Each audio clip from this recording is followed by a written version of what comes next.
How's it going? This is your boy Dirty Folks. And man, I'm going to make this a twofer.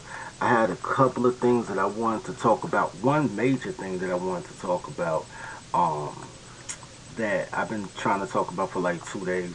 Yesterday I didn't do a podcast. I apologize. I was working on the marketing for our Marion Secretary class. Yo, for those who's checking in, man, make sure you like and subscribe to the channel. It doesn't matter if you're on Facebook, on the Dirty Folks podcast page. Make sure that you like and subscribe. After 4 years of... But I would appreciate if you guys go to YouTube, like and subscribe, because I'm going to do this every day, man. Every day, 11 o'clock, I'm going to talk about the things that I find kind of strange. And I think it's just interesting news. Today's a twofer. One's going to be my original pod, and the second is going to be a post that I made earlier that I won't say it went viral. It got about 10 shares. That's nowhere near viral, but I just made the post, so I'm sure it'll get bigger. Which will discuss if Biggie and Jay-Z ruined helpmates for an entire generation. But first, this goofy shit right here. I saw this video the other day, and I said to myself, self,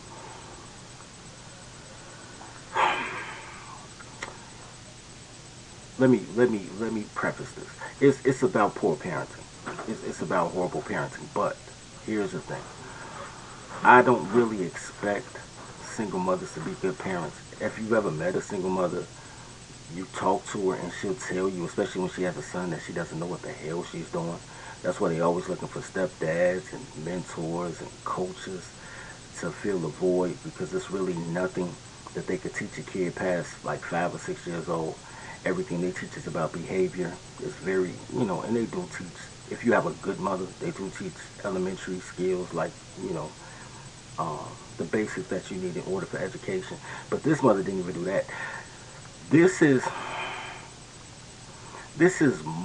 about the mom too, but this is also about the education system. This is what happens when you send your kids to school as a daycare center and not a learning center. This is what happens when other people train your toddler, whether your toddler is 4 or 40.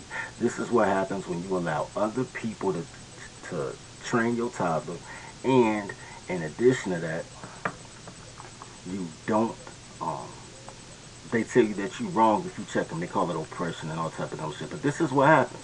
This is what happens, man. I found this story and I said, yo, this is natural hilarity, man. Natural hilarity. So let's watch it, and I'll pause it intermittently, and I'll make my piece. High school. This mom just learned her 17-year-old has to start over. He's been moved back to 9th grade. Why would he do 3 more years in school? He didn't fail. The school failed him. The school failed at their job. They failed. That's the problem here. They failed. He didn't deserve that. Wait a minute. I just wanted to pause for a minute. Her child, who was a senior, they looked at his credits that he needed to graduate. He had so few credits that they sent him back to freshman year. And the first response of this strong, independent single mother is, the school failed him. He didn't fail. She certainly didn't fail. The school failed him. Let's continue.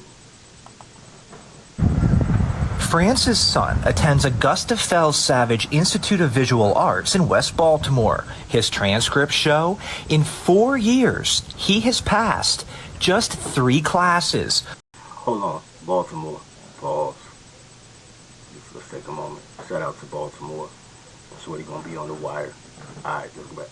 Earning 2.5 credits, which places him in 9th grade.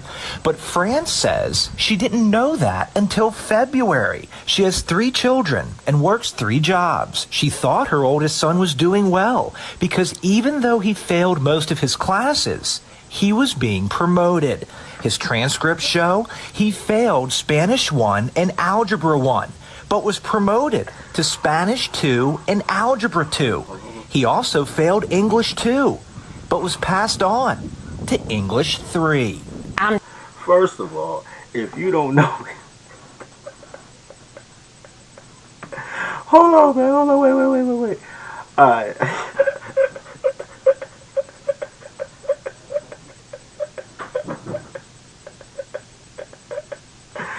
Okay, check this out. Number one, yo. Number one, it's more than obvious. This lady has never helped her child with his homework a day in her life. Not one single summons every day. Not the ABCs, not counting to 10, not nothing, right? But here's what's funny. You fail Algebra 1 and they send you to Algebra 2. Now they know you failed. They know you failed.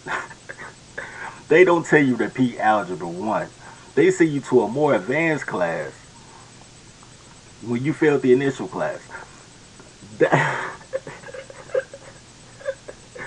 This is what happens when you get participation trophies and no child left behind initiatives. You have a situation where the school gets paid to push you along. They hoped already. They were already hoping that that boy would just drop out or he would be in jail already so they wouldn't have to worry about it. But here he is, senior year, and he has failed every prerequisite course. But they put him in senior courses, and it was like, pause.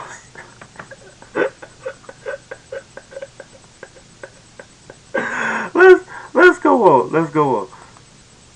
Just assuming that if you are passing, that you have the proper things, to go to the next grade. And, the right grades, you have the right credits. As we dig deeper into her son's records, we can see in his first 3 years at Augusta Fells, he failed 22 classes and was late or absent 272 times. But in those 3 years, only one teacher requested a parent conference, which France says never happened. No one. Okay, all right, wait. That is LeBron James' number of absences, but Shorty can't hoop. 272 absences, bro. School is only 9 months long, bro. School is only 9 months long, and it's a lot of vacations in the middle of that 9 months. So you're going to school 20 days a month, at most, at maximum, for 9 months. So 20 days a month times 9 is 2 times 9 is 180. So he's at 270. He's at, and if you take out for the vacation, summer break, and well, spring break rather, and Columbus Day, Labor Day, all that, Martin Luther King Day, President's Day, you take all that out, he's been going 270 days. That means he has missed an equivalent of 2 years worth of school. But they just passed him along. And the crazy thing is, she says that she doesn't know, but I know for a fact. Anybody who's ever attended public school, private school, Catholic school, Mormon school, missionary school, charter school, Montessori school, any school, everybody knows that from kindergarten to senior year high school, they send report cards, yo. They send report cards. So she's telling the world that in 4 years of her son's high school collegiate career, she ain't checked for not one report card. And she said that she knew he failed, but figured they passed him along, so it was okay.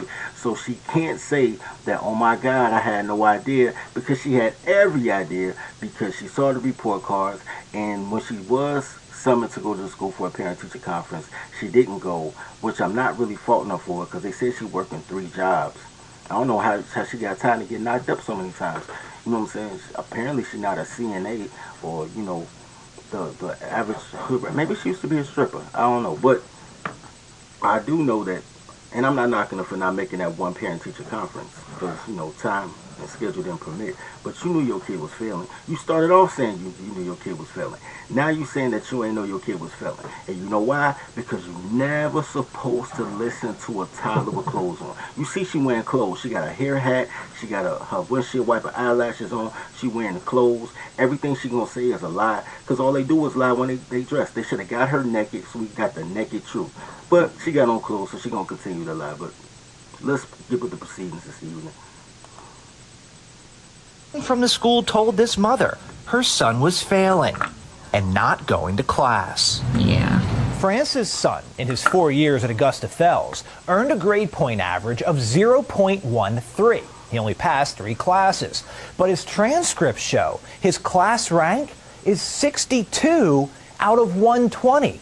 This means nearly half of his classmates, 58 of them, have a GPA of 0.13 or lower. He's a good... Hold on, man. Listen to that. He's only passed 3 He's only passed 3 classes in 4 years. And he's number 62 out of 120. Bruh.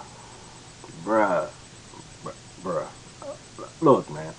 That means that they valedictorian has a C average and his salutatorian got 4 D's and an F.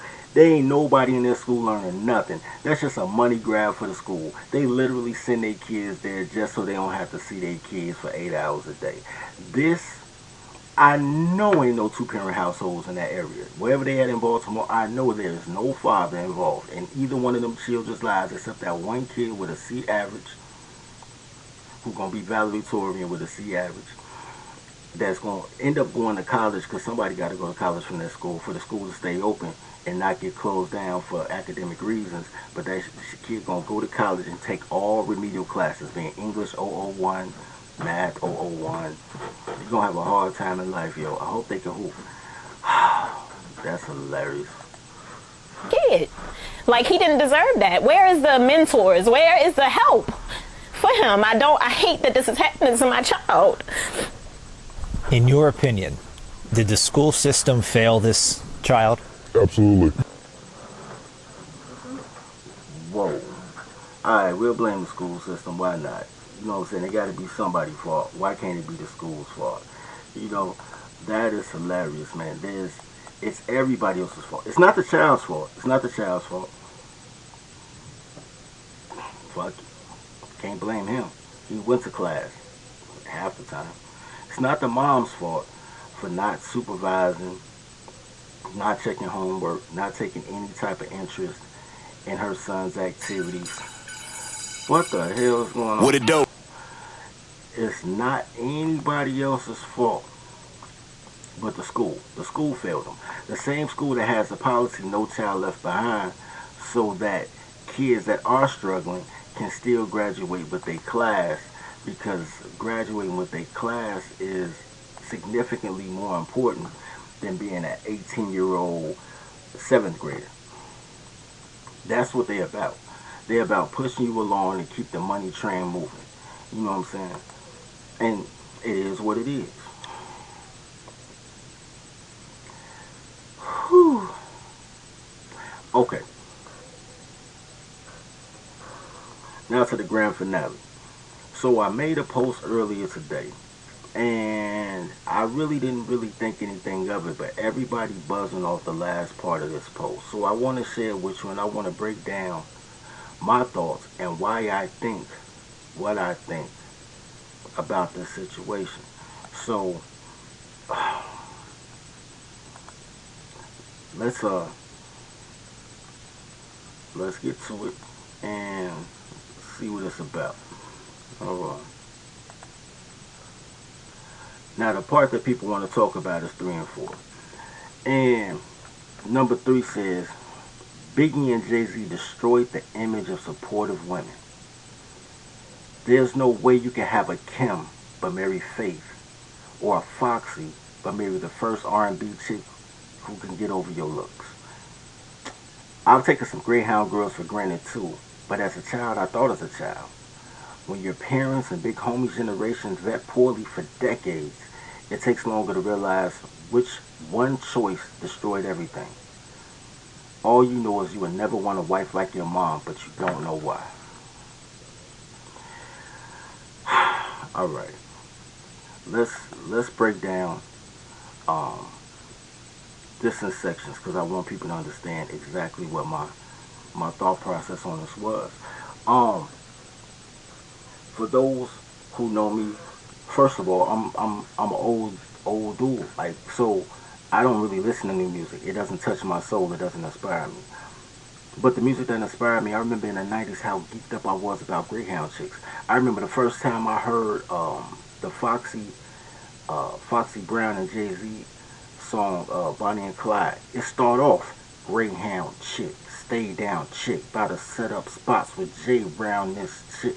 Look, okay, so she's happy. I'm from that era where you find a girl and she put cocaine in a coochie and hop on the Greyhound or in a bra and hop on the Greyhound and take it out of town for you because you making moves where you at. So your girl holding it down for you. Like, dudes know don't fuck with her because you'll be there. You know what I'm saying? Might take you a day to get there, but you coming 4 Chevys deep if anybody touch your girl. But they respect it because they respect you and know she's an extension of you. So those Foxy Browns and those little Kims or the Greyhound chicks, those were the ones who always practiced the number one law of power, which is never outshine the master. So Foxy will always um, defer to Jay-Z. Little Kim will always defer to Biggie. They got bigger than they probably would have been, definitely would have been, by the guys they associate with. The same thing could be said for Yo-Yo and Ice Cube, or Lady of Rage and Snoop and Dre. Um, men, women need a man to co-sign them. Every hoe needs a pimp. What happened after this is when Lil Kim rolled with Biggie all that time, and then Big married Faith. Faith ain't do nothing. You look at the story, though. Read it. Biggie knew Faith for 2 weeks before he married her. He been riding with Lil Kim for years. You never dumped a Greyhound chick because Faith sang a little bit and she light skinned it. You marry her? You don't know nothing about her, B. You ain't had your first argument yet. And yet and still, now you put your bottom chick as your side chick. Faith should have been a side chick. Same thing with Foxy Brown. Foxy allowed Jay-Z to produce an entire album for her. Foxy was so down with Jay. Foxy would do anything for Jay. And Jay turned around and looked for any R&B chick that he could. He was determined to be a power couple. He had that Will Smith in him. How Will Smith already had a wife, but he decided to leave his wife for Jada. But it could have been anybody. It could have been Mia Campbell or anybody. If you look at the documentary, Will Smith tried to holler at every girl who ever guest features on the Fresh Prince of Bel-Air. He was determined to be in a quote unquote power couple, and Jada turned him down twice, and then Pac died. She was like, "Fuck it, I ain't got no other options." That's what Jay-Z was on. Jay-Z dated Aaliyah. Jay-Z messed around with Foxy, of course. Jay-Z, the Rihanna thing. Jay-Z wanted to be with an R&B chick because he thought it would raise his profile. And he got the hottest chick in the game. He got Beyonce, but he was determined to do that. So he left Foxy by the wayside. He didn't bring Foxy up and say, "Man, we a power couple." Because Foxy got a name. Foxy was good. She was good in the streets. Instead, he pushed her to the side and grabbed somebody else. Foxy was devastated. When you read the interviews, and I've read them years ago, when you read the interviews from Lil Kim, all the facial stuff, all the fights she used to have with Biggie was launched off of Faith. Her turning into a straight busser, it was the anger she had inside because Biggie fucked with Faith. Same thing with Foxy. Foxy went through so many scenarios and situations she couldn't even be in a functional relationship. That's why she threw Corrupt's engagement ring in a sewer, whatever she did with it. Cause Corrupt wasn't her first choice. Corrupt wasn't Jay. She rode with Jay. You ain't never heard of Corrupt and Foxy Brown's song. They wasn't no duo. They didn't have that bond. You know what I'm saying? A lot of people ain't even know that Corrupt proposed to Foxy. That's how low key their relationship was, and they were supposed to get married. Jay was supposed to cuff Kim. So what happened with that is, men said, because it's really some female stuff. That's really some sons of single mother type stuff. You know what I'm saying? That upgrade stuff. And I don't begrudge them for upgrading. I don't begrudge them for upgrading. But did they really upgrade? You know what I'm saying? Beyonce and Jay-Z, and I have this argument all the time. They're not a power couple. They just two rich people in a relationship. They have very few interconnecting ventures together besides the tours. And Beyonce keeps Jay-Z relevant on the tours. That's a big thing. Jay-Z, all his projects are Jay projects. The NFL thing, the NBA getting bought into the Nets thing. Jay-Z's is not really a great businessman. Jay-Z is the greatest brand ambassador that all Jewish people know. And it's always one. It was O.J. Simpson for a while, then O.J. got in trouble. Um, then it was Magic Johnson, and still Magic Johnson. Magic Johnson don't know shit. Billionaire what? He a billionaire in assets. He don't know shit.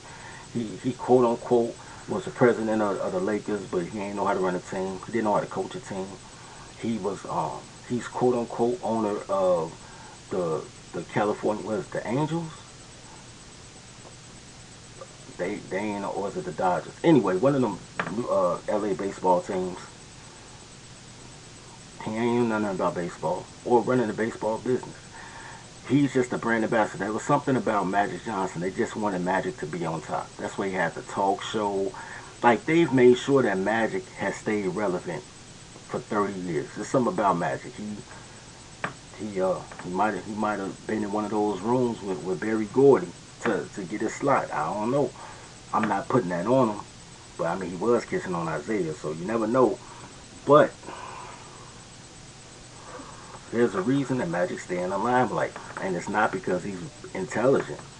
You know what I'm saying? It's not that he's necessarily ambitious. Things just fall in his lap. Same thing with Jay-Z. Jay-Z has gotten in bed with the right people, maybe literally, I don't know, and they just put him in position. When all this digital download happened, Jay was on the foreground of that. Remember that? Man, you buy a Samsung phone, get a free Jay-Z album. People was upgrading their phones for a Jay-Z album. And Jay-Z was going platinum off of that. You know what I'm saying? Because a million people would just download his stuff for free because they had the phone, or because they was on AT&T or whatever broadband service that Jay was offering it on. But Jay didn't earn that. I'm not saying he didn't have quality product. I'm just saying he didn't earn that. Somebody brought that to his attention. The whole title thing was his reward for what he did to allegedly, for what he allegedly did to Big's birth,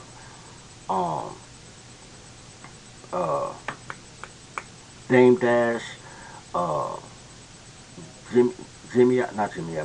Irv Gotti, and the big homie from Rap A Lot, Jay Prince, and Suge Knight. All those guys were coming together to start their own distribution label because it was like, yo, we ain't going through no more distro. We gonna own the whole interaction of our product. We gonna own the masters, the distribution, the press, everything. And all of a sudden, all of them got indicted. Irv Gotti got audited. Really, people don't realize this, but Irv Gotti getting audited and they shutting down Murder Inc. is why 50 Cent won that battle. Because Ja Rule was on top of the game at that time. But 50 was doing this thing and Ja couldn't make a return volley because Murder Inc. was shut down because they had the whole indictment with Supreme from the Supreme team and all that. And people like, yo, 50 killed his career. 50 ain't killed nobody else's career. Not Fat Joe, not Kanye, not Rick Ross. Nobody. 50 does not have the power to shut down careers. The feds do, and the feds shut Ja Rule down. By the time Ja can make music again, y'all didn't feel him no more. Because if it was just about that, then y'all still know who Ashanti is. Because Ashanti was on the label too. You ain't hear no music from her either. Or nobody else off Murder Inc. That was a Fed move. But anyway, that's because allegedly Jay got him indicted. You know what I'm saying? They came through and got Rockefeller indicted. All of a sudden, Jay the president of Def Jam, and they talking about Rockefeller worth $360 million, but they owe Jay $300 million. How, sir? How? Indicted Dame, you know what I'm saying? Got Biggs locked up. You know what I'm saying? All type of, like, everybody, man. If you listen to Scarface, I'm a Scarface fan. listen to Scarface when he started talking about how all the indictments roll in and they snatched up, the Fed snatched up, dude, what's that dude name? They were like, riding the highway, getting money the flyway. It was gotta be a better way. The Fed snatched him and had him try to snitch on Jay Prince. And all of a sudden Suge get locked up and they just revoke his parole. And he ended up going back to jail on a parole revocation. Like everybody that was supposed to be part of that deal got locked up and all of a sudden Jay-Z got title. They gave Jay that. Jay was not a good president of Def Jam, and Jay is only the face of title. When Jay sold title, you can see what the percentage was when he sold it out. Jay was given a 2%. Well, he bought it, but he was given an opportunity to buy 2% of the New Jersey Nets when they were still the New Jersey Nets because they wanted to get in Brooklyn, and they knew that the Russian dude who owned the team for real, knew that the only way they could get in Brooklyn and people didn't protest it and all that, because, you know, Brooklyn was Brooklyn. They regentrified Brooklyn for the Nets coming. Um, and the only reason that they were able to do that because Jay-Z co-signed it and said it was cool. So they couldn't say, yo, they're against black people because they got Jay and Jay from the projects in Brooklyn. You know what I'm saying? So he was the brand ambassador for that. You know what I'm saying? Like, there was never a time in which Jay was that Jay was, what are you talking about, low, whatever. There was never a time that Jay was supposedly on top.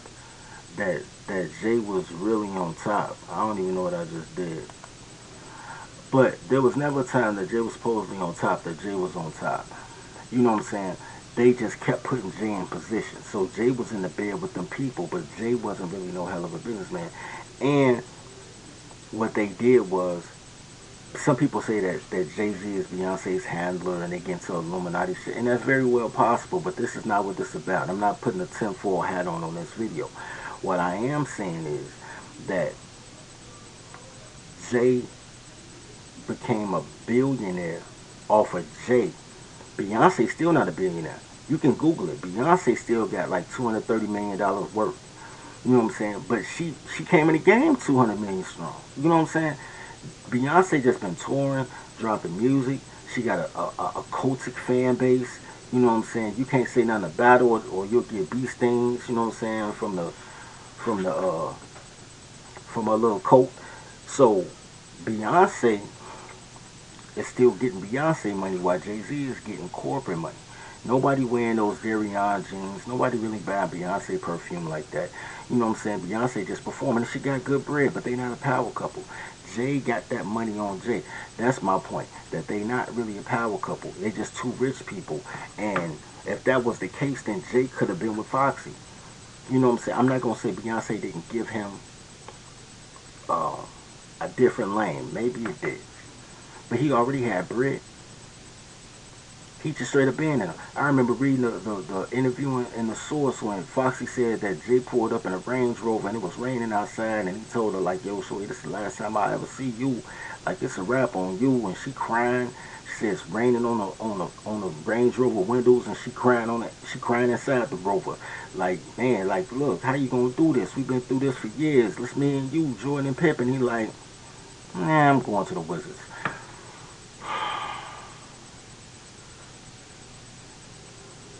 Which brings me to point 4. You know what I'm saying? About taking Greyhound girls for granted.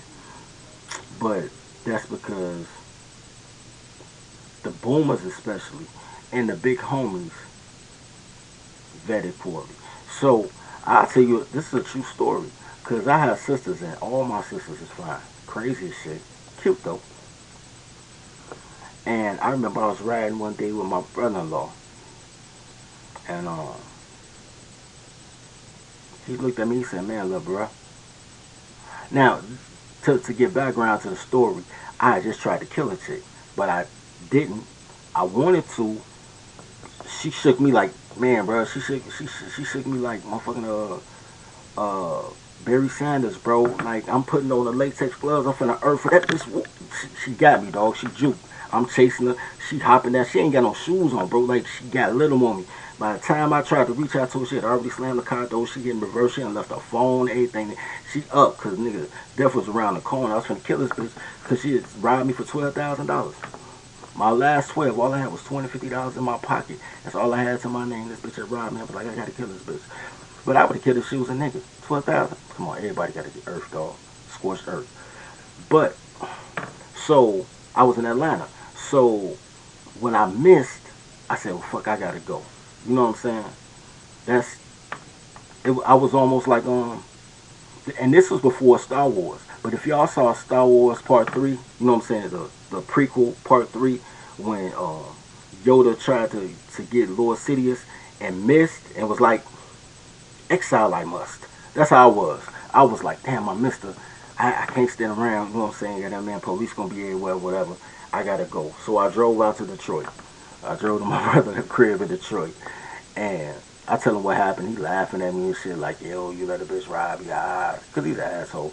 And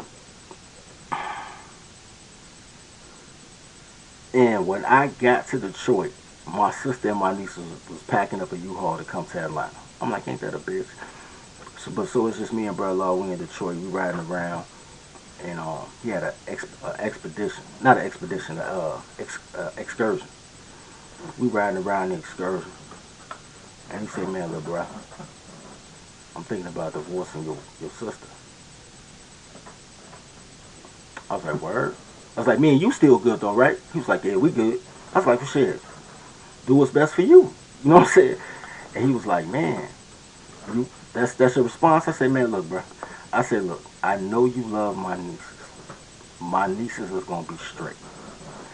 If you don't love my sister, nigga, every man deserves happiness. If she ain't making you happy, fuck you. You know what I'm saying? Your kid's gonna be straight. Fuck it. She'll suck another dick. She'll find another nigga.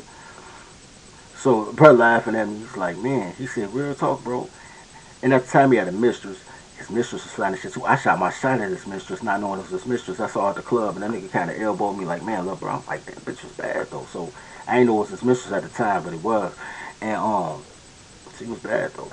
So he was telling me, he was like, yo, bro, he said, man, if I would have met my mistress first, I'd have married her. He said, man, my mistress and my wife is the same motherfuckers, just pretty girls, you know what I'm saying, who leech on motherfuckers because they pretty. He was like, bruh, I'm an 8-figure nigga. He's like, man, I deserve a president at a bank, you know what I'm saying, like a mayor. He's like, man, I work too hard to have one bitch that's a CNA and another one that do nails. You know what I'm saying? I was like, which, marry your secretary. Marry your secretary. But the whole point of that is, that was my big homie. You know what I'm saying? My brother-in-law was my big homie. Along with other dudes that was my big homies. He was my big homie. 8-figure nigga I had access to. I had 7-figure niggas that I had access to. And I've been in that passenger seat a lot of times. You know what I'm saying? The majority of my teenage years and early 20s, I was in that passenger seat. I was in the driver's seat in Chicago, niggas looking up to me, but I had dudes I was looking up to that I'm shooting my shot at because I never outshot the master. Where everybody else was talking about, man, we gonna stick up the connect. I'm like, whoa, I can't fuck with you because I'm in the passenger seat with the connect. This is how I'm getting the prices I'm getting. This is how I'm able to feed you because I'm cool with the connect. Y'all talking about rob the connect? I'm your connect, so what you really saying about me? And that's how grimy Chicago niggas is. Detroit niggas too, but I'm in Detroit. So I mean, I'm used to grimy.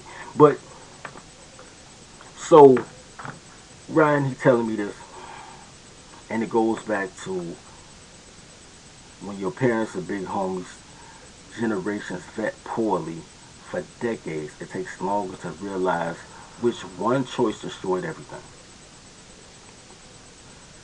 I look at my parents and all my friends' parents, all them boys. They all married poorly, except for a couple of the guys, dads who we laughed at when we was young, but they married white women. Cool. They just go to their crib, they play beer with us, he drink beer. Motherfuckers grow up be like, yo, my dad was tripping. Your dad was a winner, bro. He wasn't what you want him to be because you got bigger aspirations and expectations for your dad. But, bruh, your dad was cool. Your mom was cool. When I look at everybody else's situations, black mom, black dad, whatever, Mom ran the household. The dads was marginalized in their own homes. That's everybody homes. And I'm like, bruh. And everybody like, yeah, mama, whoa, whoa, whoa. This man in the house paying all the bills while this chick making all the decisions. And I'm like, yo, that ain't right. I used to tell my dad that, like, yo, get a backbone, tell your wife something. He talking about happy wife, happy life. That was a generation of happy wife, happy life, and women can't be happy. So, women just can't be happy. They don't have the ability to be happy. They don't know how to internalize happiness. All their happiness is external. They gotta shop, they gotta take vacations, they gotta suck a dick. Women can't just be happy like men just sitting still. Guys can just sit still, do nothing. TV on, but the TV watching him, he ain't even watching TV. He just alone in his thoughts and just chilling. He happy. You know what I'm saying? Got a taco, got a beer if he drink beer. You know what I'm saying? Listen to his favorite music. Because happiness is a fleeting emotion. Nobody's happy 24/7, but nobody's sad 24/7. To be an even keel, mature man, just you take respite in those small moments that you just find a little bit of peace. You know what I'm saying? Men don't even say they want to be happy. Girls like, I want to be happy. I need somebody to make me happy. Guys don't ask that. Guys just be like, yo, I want peace. And in that peace, he finds his own happiness. A man's happiness is in here. Women's happiness is external. So, looking at all these happy wife, happy life dudes with women who can't be happy because no matter what he does, he can't generate enough income to satiate all the external things it would take to make her happy. The kids don't move how they want her to move or be quiet when they want her to be quiet. So that affects her happiness. So even though she got a good life, she really don't think she do because she can never fucking be happy. Which means she makes everybody around her miserable with all these microaggressions. So, and I'm watching this my whole childhood and through my early 20s, and I started dating girls. It's like, God damn, bitch, you can't never be happy. You can't never, it ain't never enough. Shut the fuck up, watch TV. And it took years for me to sit back and say, you know what? That decision, the decision of who you choose as a man, the decision of who you choose to cuff is everything. It's everything. Ain't no girl happy, and all girls is crazy. You just gotta find the crazy that work for you. And what's important is she into you enough to be your secretary? Now, I say that now. In my 20s, and for people who know me, if you can find my Instagram, they'll tell you. In my 20s, I was like, yo, I need a TA, which stood for trusty assistant. You know what I'm saying? Every girl, they be like, boy, I ain't gonna be your TA. In my 20s, it was trusty assistant. In my 30s, it was PA, personal assistant. You know what I'm saying? Now in my 40s, it's secretary. It's the same shit, just more responsibilities because you got to either make me money, save me money, or save me time. Make me money, save me money, or save me time. Because you're going to cost me money, but I don't want to lose on this deal. So if you save me money, if you save me the same amount of money that you cost me, I still broke even. You understand what I'm saying? If I got to go to a restaurant and pay $25 for an actual dinner, not no fast food shit, like an actual dinner that sustains me, and it costs me $25 to go to a steakhouse to get a real baked potato and a real grilled steak instead of, you know, some processed stuff from McDonald's or something like that. And that's cheap. $25 is cheap for a baked potato and a grilled steak. But you can get 10 pounds of potatoes for $3. And the steak is like 12 bucks. You know what I'm saying? So if you're talking about a big size potato and a real steak at a real restaurant, a real steakhouse is $80, $90 for $14, $15 worth of groceries. So if she can cook the steak and bake the potato for me, and it's comparable to what I get from the Chop House or Michael Jordan's or Lowry's, then that $65 difference, if she's talking about you want to go to the movies, I'm still up $15 because it's $50 to go to the movies. I don't care what you say. It's $50. 2 tickets, a bucket of popcorn, and 2 sodas. That's $50. You know what I'm saying? But during the course of the week, you've been cooking. So you save me all this money for me now. So you save me money. So the money that I saved, boom, we can go to the show. It's nothing. You know what I'm saying? You're not going to get me to take you to the show and you ain't did shit, though. I guarantee you that. Niggas know. Motherfuckers be like, when you take a girl on a date, I be like, what's a date? I'm like, I don't know nothing about what y'all talking about. I only feed what I fuck. You know what I'm saying? But during the course of that, that's what it is. A secretary just has more delegation of duty because my aspirations are bigger, my assignments are bigger, so I need somebody to match my swag. Which brings me back to the Jay-Z and Biggie thing. They found somebody to match their swag, and then they still moved in a different direction. So when all the guys see that and they say, man, when my money get right, I can upgrade to a light-skinned girl. And all the girls see that and say, man, no matter what I do for this nigga, he'll leave my ass for a white girl or a light-skinned girl. Now you got a bunch of hoes with no pimps. That's it. You got a bunch of hoes with no pimps. That's raising their sons and daughters to not seek to be in that passenger seat like everybody else who never outshone the master. Not everybody a king or queen with no kingdom, you know what I'm saying, no providence, no followers, no servants, no nothing. They just, I'm a king. I don't think that's how that works. But now the whole distrust is there, like, man, no matter where I go, somebody will upgrade me. And that culture began with Jay-Z and Biggie. Just like the culture of going solo happened around that time too. Because remember when a lot of people watching this is under 30. But when I was in my early teens, like when I grew up in the 80s, you know what I'm saying, and really became cognizant of what's going on in the early 90s, everybody had a group. Public Enemy, um, Tribe Called Quest. I mean, everybody was in a group. And if you were a solo act, you had to be part of a bigger conglomerate. A Native Tongue, which was like Latifah and Moni Love and, you know what I'm saying, De La Soul. So even they had groups that was part of a bigger group conglomerate. Like everybody moved as one. You don't have that now. Now everybody's solo. They solo when they romantic lives. They solo in they business lives. They solo and how they move. Even when they with somebody, they solo. Like I went to the club and saw 3 girls, and it was quote unquote together, but all 3 girls is at the bar just taking selfies for Snapchat or IG or whatever. They not interacting with nobody in the club. They not interacting with each other. They just taking pictures. So even when y'all in a group, y'all by yourself. Like, and all that started with the deterioration of you my people. We ride together, we die together. You know what I'm saying? There was a now I'm gonna close on this. I saw this clip from a video. Let me see if I can find it. I saw this clip from a video um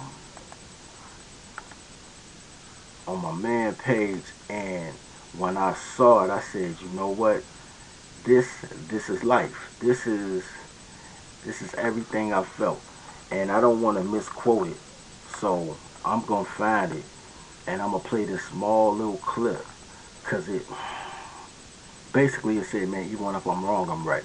We going to fight regardless. But that's not exactly what it said. So, I just commented on this shit yesterday, though. Here it go. Here it go. Right here. But I've been boycotting. Here it go right here. And I just want to put this one little line out here because I felt this shit.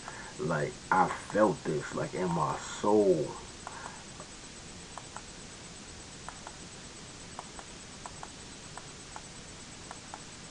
What the hell is it? There it is.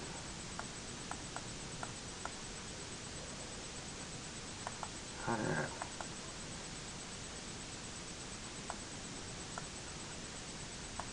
And done put me in some F mess, y'all. It won't let me be great. Act like I gotta play the video to get to the part. They stupid. But y'all gotta understand though, I'm stealing from a dude that was stealing. So, but it's only gonna take me a second. I got it up. Yo, folks won't let me get to the part I wanna be at.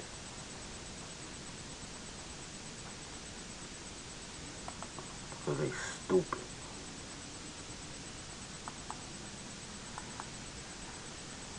Alright, anyway, I'm not gonna begrudge on that. But I don't get it. I'm gonna show y'all what I'm looking for though. When it pop up, we'll find it together. Um,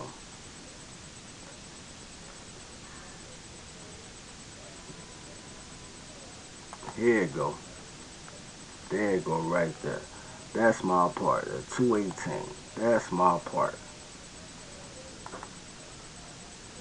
When you say this is how I feel. If it's a lie, then we fight on that lie.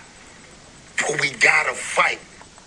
If it's a lie, we fight on that lie, but we gotta fight. And that's how I feel about it. Ain't no ifs, ands, and maybes, man. Ain't nothing but pluses and equals.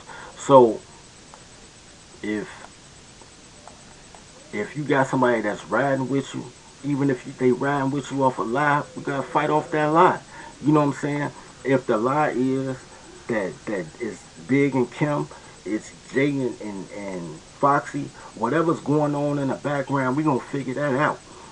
We gonna work that out. But in public, we gonna fight off that lie. You know what I'm saying? They the power couple. Y'all thought that Will and Jada was a power couple until you found out that she was sucking off a month of the year, right? It was like, oh my God, August. You know what I'm saying? Now everybody laughing, talking about, man, entanglements. But y'all thought they was a power couple, and then all of a sudden you found out that she been wishing she had married Tupac instead, and his kids don't respect him, and she's sucking another dude off on the side, and all type of stuff that y'all didn't know in the background. But for years, for decades, their relationship was a lie, but they fought off that lie.